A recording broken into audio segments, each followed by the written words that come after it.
اهلا بحضراتكم مع فيديو جديد. النهارده جولتنا مع امتداد شارع الوحدة في امبابة.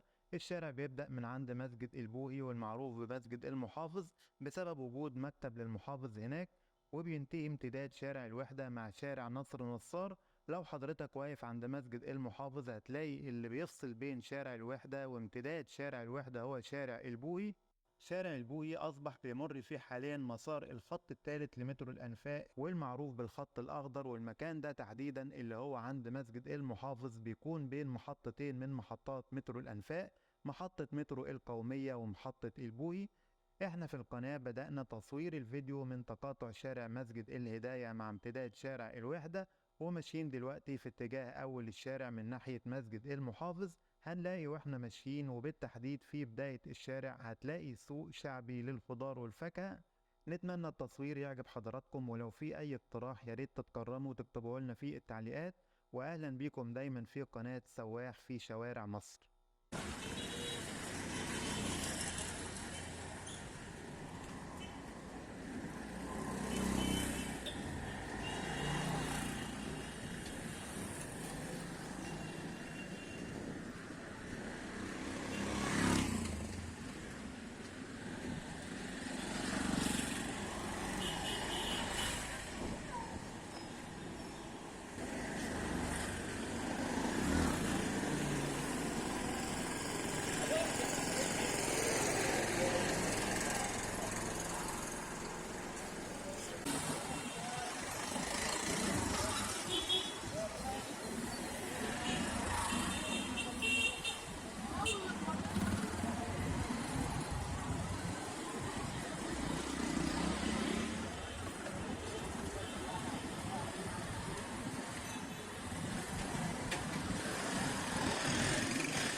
شو بص عليك.